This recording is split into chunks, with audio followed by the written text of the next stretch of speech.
Vamos lá, candidato, dando continuidade ao nosso estudo do ECA. Vamos trabalhar um ponto importante, vem caindo sempre em prova, que é a autorização para viajar. Já caiu concurso Polícia Rodoviária Federal, Polícia Federal e situações que aparecem em outras provas também. E aqui eu quero chamar, inclusive, a atenção de vocês, fazer uma relação, olha o cuidado. Criança e adolescente, nós temos uma regra específica para a viagem para o exterior, tá certo? Agora, no território nacional, o adolescente transita livremente pelo território nacional, como dizer, né, de boa, viaja sem a mãe, sem o pai. Então, adolescente no território nacional, basta a documentação dele fazendo prova, tá, da idade dele. Quem é o nosso adolescente nos termos do artigo 2º? É aquele entre 12 e 18 anos de idade. Não precisa de autorização de ninguém para transitar no território nacional. Ele embarca sem problemas. Agora, cuidado, candidato, sempre é perguntado em prova. O adolescente ele pode viajar livremente pelo território nacional, mas o adolescente não pode hospedar em hotel, motel ou congênere sem autorização ou sem estar acompanhado pela pessoa responsável, perfeito? Viajar pode, autorizar não. As bancas hospedar no hotel não, tá? Então, as bancas costumam cobrar muito isso. E se o hotel hospedou um adolescente, sem observar as formalidades legais, o hotel está praticando o quê? Está praticando infração administrativa. Perfeito? Então, muito cuidado. Vamos trabalhar, então, com a autorização para viajar. Nós vamos dividir aqui esse bloco, a autorização para viajar para o exterior, para você entender as regras para o exterior, e trabalhar também com a autorização no território nacional para a criança, como que vai funcionar. Perfeito? No seu material, vamos lá juntos? Primeira observação, autorização para viajar, leitura obrigatória do artigo 83 a 85 do ECA. E vamos entender aqui a regra para o exterior. Qual é a regra geral exigida aí pela lei para que uma criança ou adolescente, tá, viaje para o exterior? Então, candidato, essa regra para o exterior, ela vale tanto para a criança quanto para o adolescente. Então, olha a ideia. Regra geral. A lei é muito clara. Nenhuma criança ou adolescente sairá do território nacional sem autorização judicial. Autorização judicial. Então, olha a ideia. A criança ou adolescente não pode sair do Brasil sem autorização do juiz. Autorização expedida pelo juiz da Vara da Infância e Juventude.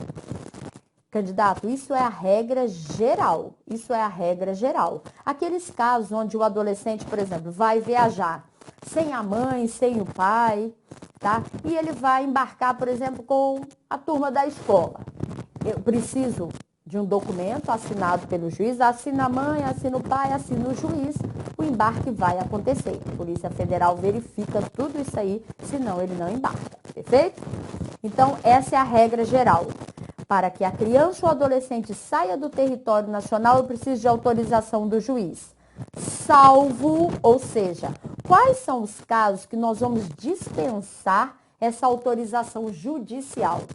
A autorização judicial será dispensada se a criança ou adolescente estiver na companhia de ambos os pais. É claro, aqui é uma questão de lógica, né? A criança ou o adolescente está embarcando com a mãe, com o pai, tá? Está indo aí para a Argentina. Não precisa de autorização de ninguém. Basta documentação original fazendo prova do parentesco. Ou seja, dispensa-se a autorização judicial porque está viajando com quem tem o poder familiar. 50% da mãe, 50% do pai. Está viajando com ambos os pais. Não precisa de autorização de ninguém. Agora, olha o cuidado, candidato, que é o que mais cai em prova. Vai viajar na companhia de um dos pais apenas. Tá aqui o pai, tá saindo com a criança do território nacional. o pai precisa, para que esse embarque aconteça sem problema, o pai precisa de uma autorização expressa, tá? Da mãe para ele embarcar. Então, vai viajar na companhia de apenas um dos pais, tá? Eu preciso de uma autorização por escrito e com firma reconhecida para que o embarque aconteça. Tá viajando aqui com o pai, então a mãe autoriza o embarque com firma reconhecida, perfeito? Aí não vai ter problema nenhum. Uma observação é que o embarque de criança ou adolescente para o exterior, acompanhado de estrangeiro, só com autorização judicial. Claro, você nem precisava, né, retratar. Candidato, eu quero chamar a sua atenção o seguinte. Isso aqui está na lei, que você terminou de fazer as observações no seu material, você vai encontrar aí nos artigos, lendo o artigo com atenção. Por favor, não confunda esses artigos aqui com o que nós temos aí da resolução do Conselho Nacional de Justiça. O Conselho Nacional de Justiça deu uma resolução que ele termina amenizando um pouco a atuação do juiz lá na Vara da Infância e Juventude. Essa resolução coloca pra gente que se a criança ou adolescente vai viajar, por exemplo, com um parente, vai viajar com alguém que a mãe e o pai deu autorização, dispensa-se a autorização judicial. Mas em âmbito de concurso público, se a banca perguntar, responda os itens nos termos do ECA, é isso que você vai levar para a sua prova. Essa questão do embarque internacional tem que acontecer de acordo com a lei. Perfeito? Então, entendido o embarque internacional para o exterior, vamos aqui agora no território nacional. No território nacional, nós temos algo importante. Adolescente transita livremente. Olha a felicidade dele, partiu, né? Viaja sem problema nenhum. Adolescente transita livremente. Ou seja, adolescente, ele não precisa de autorização para transitar no território nacional. Não há necessidade de apresentação de autorização do pai, da mãe, do responsável ou do juiz da Vara da Infância e Juventude para que o adolescente transite no território nacional. Mas ele precisa de mostrar documentação original fazendo prova da idade. Perfeito? Agora, a criança, a regra é diferente. Porque nós temos uma regra geral para a criança. Qual é a regra geral para a criança? A criança só sairá da sua comarca se ela estiver acompanhada ou se ela tiver uma autorização judicial. Então, a lei é muito clara. A lei diz, nenhuma criança sairá de sua comarca sem autorização judicial. Então, para a sua prova, qual é a regra geral para o embarque no território nacional referente apenas à criança? Criança só pode embarcar com autorização judicial. Isso é a regra geral. Nós vamos dispensar essa autorização judicial, tá? Dispensa-se a autorização judicial se a criança estiver acompanhada, tá? Se a criança estiver acompanhada de parente até o 3º grau. Cuidado, ela está acompanhada da tia. A tia vai fazer o quê? Vai apresentar a documentação da criança, a documentação da tia e vai fazer prova do parentesco por meio documental. Então, parente até o 3º grau pode embarcar com a criança no território nacional, independente de autorização do juiz, independente de autorização dos pais da criança. Basta a documentação original fazendo prova do parentesco. Candidato, muito cuidado na sua prova. Essa questão já caiu várias vezes, não tem como errar mais. Mas muito cuidado porque a questão do primo. O primo é parente 4º grau. Então, olha a ideia. O primo da criança tem lá 20 anos de idade, tá? O primo dela tem 20 anos de idade. Uma criança lá de 2 anos de idade, ele pode sair de São Paulo para o Rio de Janeiro com essa criança sem autorização? De jeito nenhum. Ah, mas ele comprova documentalmente que é parente. A lei é muito clara.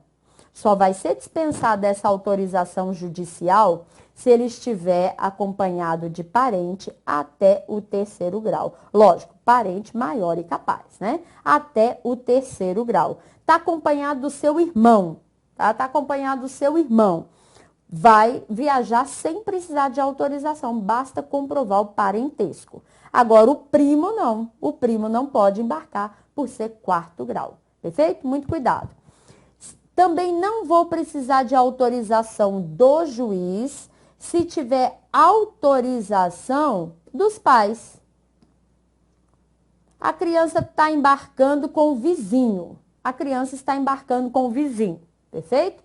Não é com parente, mas tem uma autorização por escrito, confirma reconhecida do pai, da mãe ou do responsável. O embarque vai acontecer sem problema. Então, dispensa-se a autorização do juiz nesse caso. Dispensa-se a autorização do juiz também se a criança não precisa de autorização, e aí não precisa de autorização de ninguém, se a criança estiver viajando para comarcas próximas, as comarcas contíguas, né?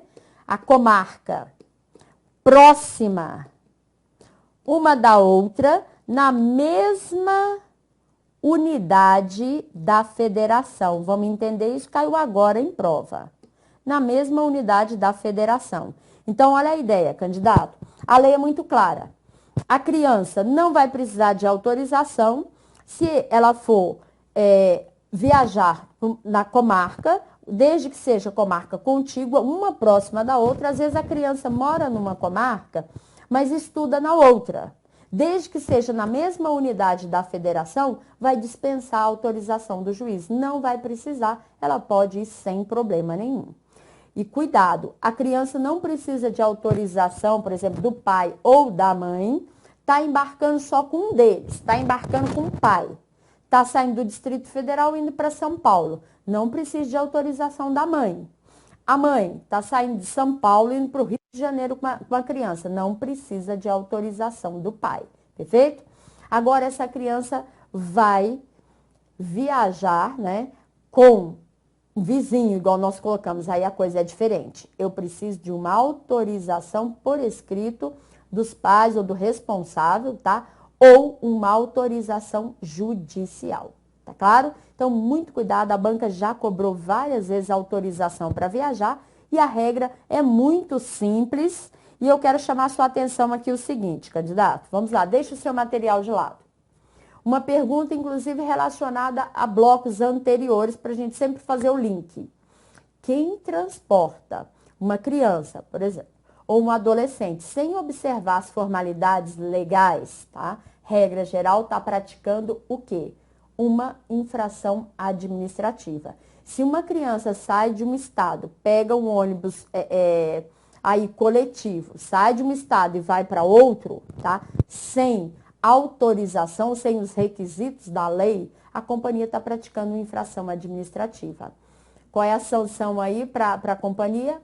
Multa, lembra? As infrações administrativas estão previstas, né, no Estatuto da Criança e Adolescente, lá do artigo 245 ao 258C. Então, muito cuidado, vai fazendo essas relações que a gente vai bem, perfeito?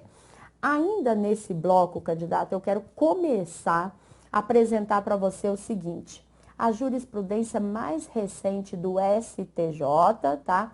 Voltadas para o ato infracional, para o procedimento do ato infracional e a jurisprudência atualizada também voltada para a parte cível do ECA, guarda, tutela, adoção. Nós vamos estudar ainda esses institutos da guarda, tutela, adoção, mas eu quero começar aqui com você a entender a jurisprudência, tá, do STJ mais recente, voltado principalmente para o ato infracional e para os crimes praticados contra a criança.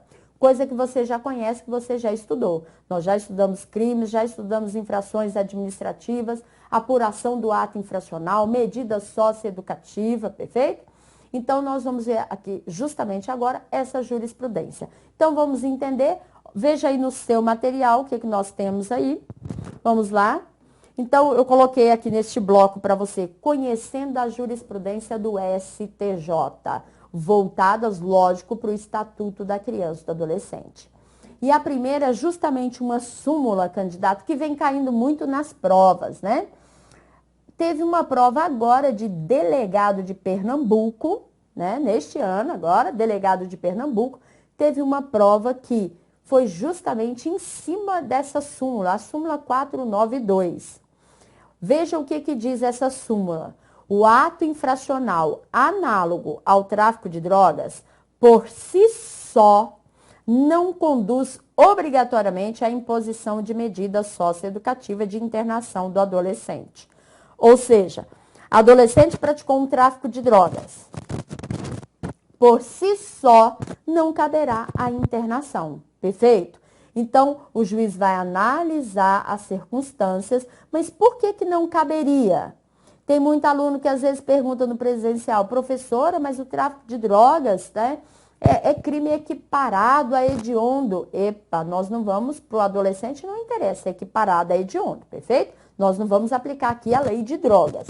Mas o fato é o seguinte, por que o STJ já até simulou? Lembra quando nós estudamos o artigo, né?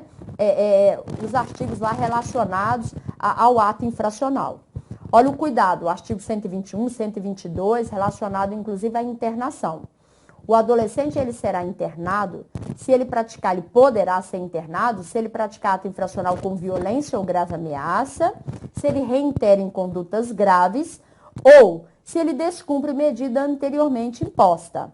No tráfico de drogas, no ato de entregar a droga, não tem nem violência nem grave ameaça. Por isso que o STJ, né, deu essa jurisprudência e já até é simulada. Então, se cair na sua prova, ato infracional análogo ao tráfico de drogas, né, praticado aí pelo adolescente, por si só, não conduz obrigatoriamente à medida de internação. Perfeito?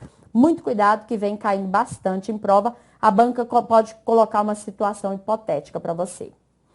Perfeito. Segunda jurisprudência importante. A existência de relatório técnico favorável à progressão ou à extinção da medida socioeducativa não vincula o juiz. O juiz, pessoal, não está vinculado a parecer do psicólogo, do assistente social, do pedagogo. Olha a ideia aqui.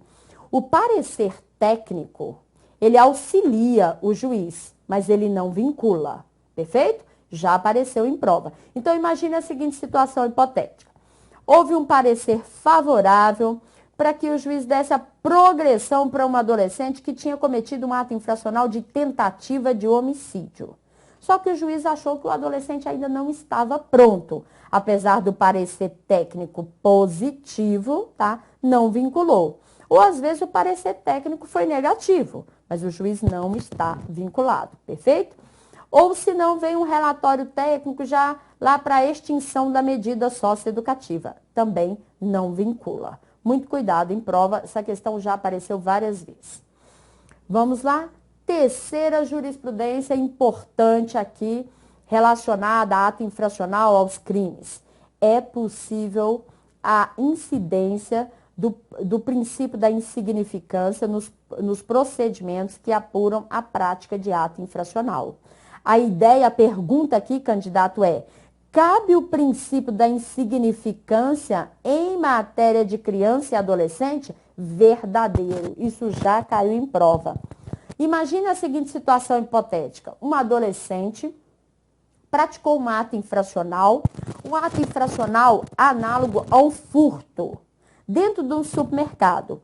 Esse adolescente foi apreendido pela segurança do supermercado e dentro da jaqueta lá do bolso do adolescente tinha 2 barras de chocolate.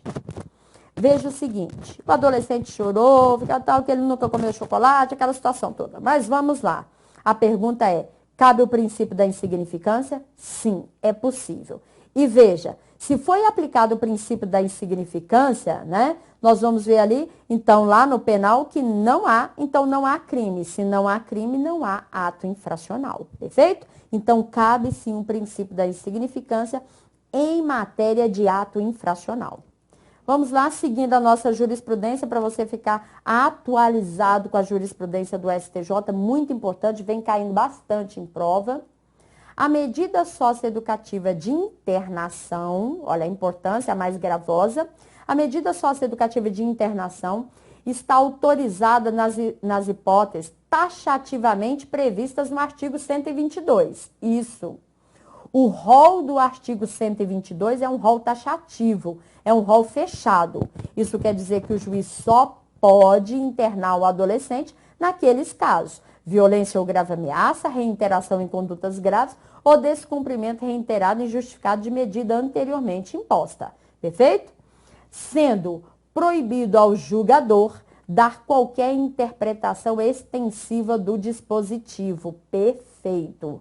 O juiz só pode internar naqueles casos. Daí o rol ser taxativo. Nada de interpretação extensiva. Perfeito? 5. A aplicação da medida de semiliberdade, a inserção no regime de semiliberdade, a despeito do disposto no artigo 120 do ECA, que traz a medida, não se vincula à taxatividade estabelecida no artigo 122. Perfeito. Semiliberdade, inclusive, a lei coloca, candidato, que ela pode ser aplicada de início ou como forma de transição para o meio aberto. Então, para a sua prova, a internação tem rol taxativo, mas na semiliberdade não vamos aplicar essa taxatividade. Perfeito? Vamos lá, o próximo. 6. A internação provisória, que é a internação antes da sentença, que é a internação cautelar para o adolescente, a internação provisória, então prevista no artigo 108 do ECA, não pode exceder o prazo máximo improrrogável de 45 dias. A nossa tabela de prazo, candidato. A internação provisória, que é antes da sentença, né, a nossa cautelar, ela tem prazo máximo de 45 dias. E a própria lei diz pra gente, esse prazo é improrrogável. O que o STJ colocou aqui, a lei também coloca pra gente, ele está repetindo. Prazo improrrogável de máximo 45 dias. Não havendo que se falar em incidência da súmula 52 do STJ. A questão do excesso do prazo aqui, perfeito? Então, olha o cuidado, candidato. O adolescente só pode ficar na internação provisória pelo prazo máximo de 45 dias. Se extrapolou esse prazo aqui, máximo de 45 dias, a defesa dele vai entrar com habeas corpus e poderá liberar esse adolescente, perfeito? E lembrando que a autoridade que deixa adolescente, tá? Em internação por prazo, além do que a lei determina, a própria lei diz que a autoridade está praticando crime.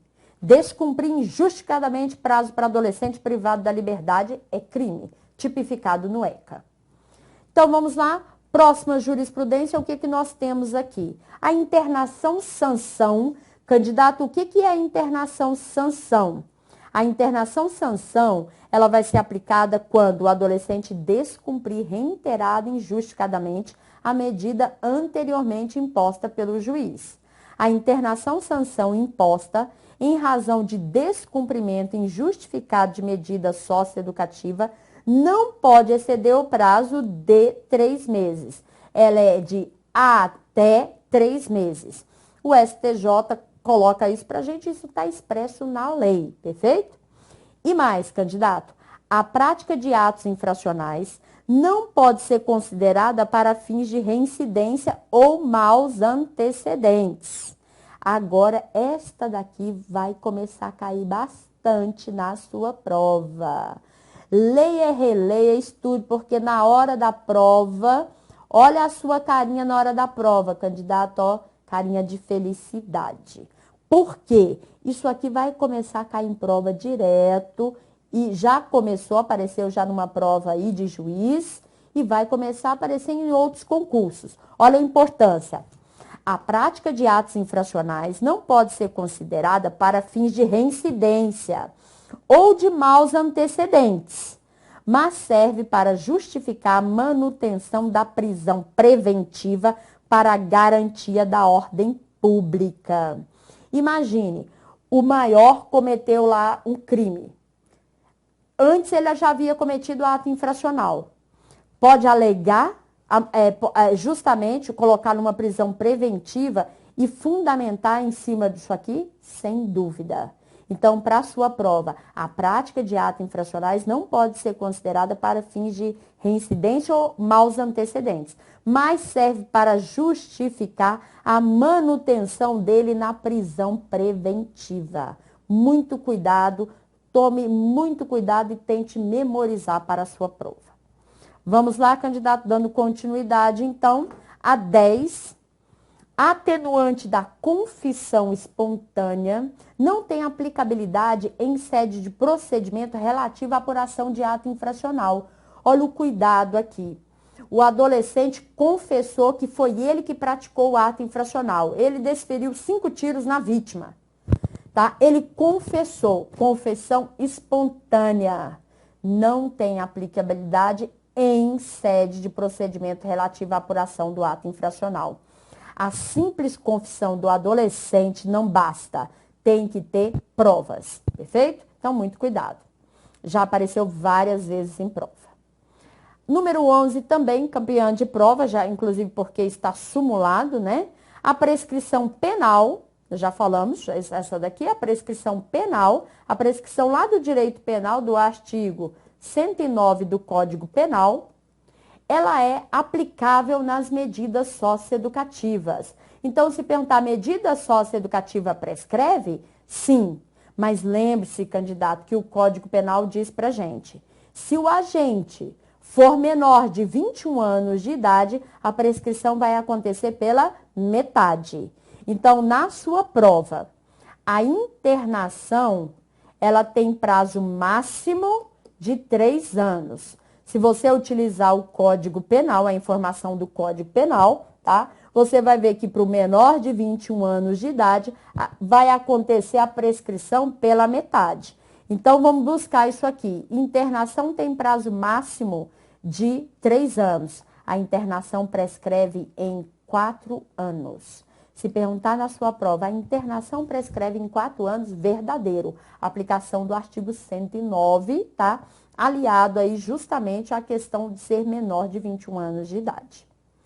Então, dando continuidade, a superveniência da maioridade penal ou civil não afasta a possibilidade de aplicação de medida socioeducativa, devendo-se levar em consideração a idade do menor ao tempo do fato.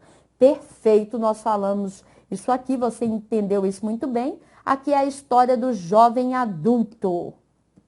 Um adolescente com 17 anos praticou um ato infracional. Ele foi localizado agora com 18 anos de idade. Pode aplicar medida socioeducativa para ele mesmo agora, maior? Pode.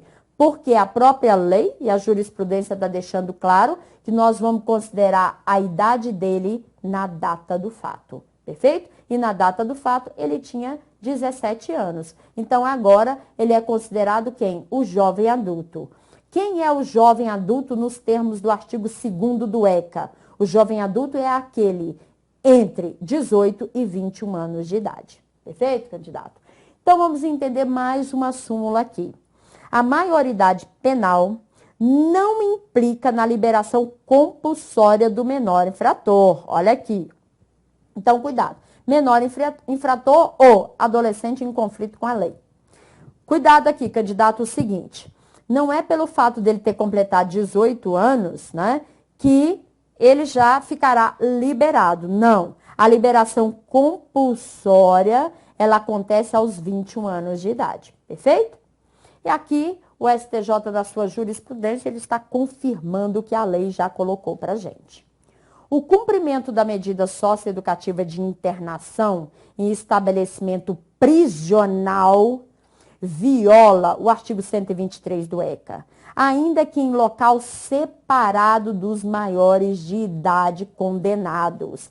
Candidato, a lei deixa claro para a gente que o adolescente não pode ir para estabelecimento prisional.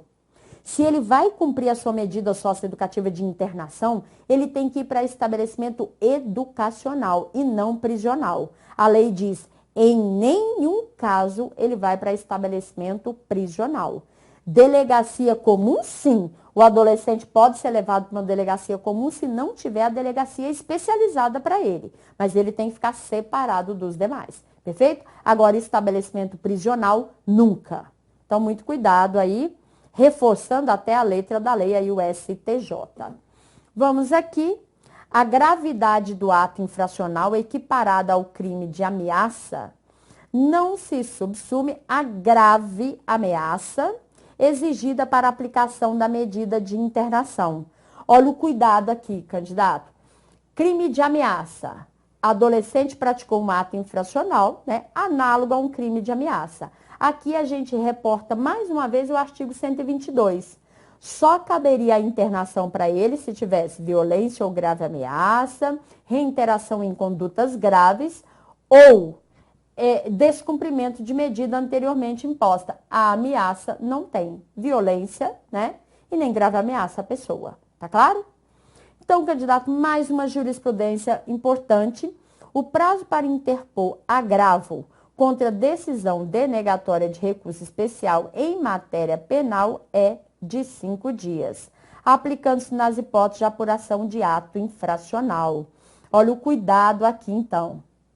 Questão de agravo, tá? Nós vamos manter aqui os 5 dias em matéria de ato infracional, porque aqui nós vamos aplicar a questão penal, decidida pelo STJ. Perfeito? Candidato, então, deixe de lado o seu material,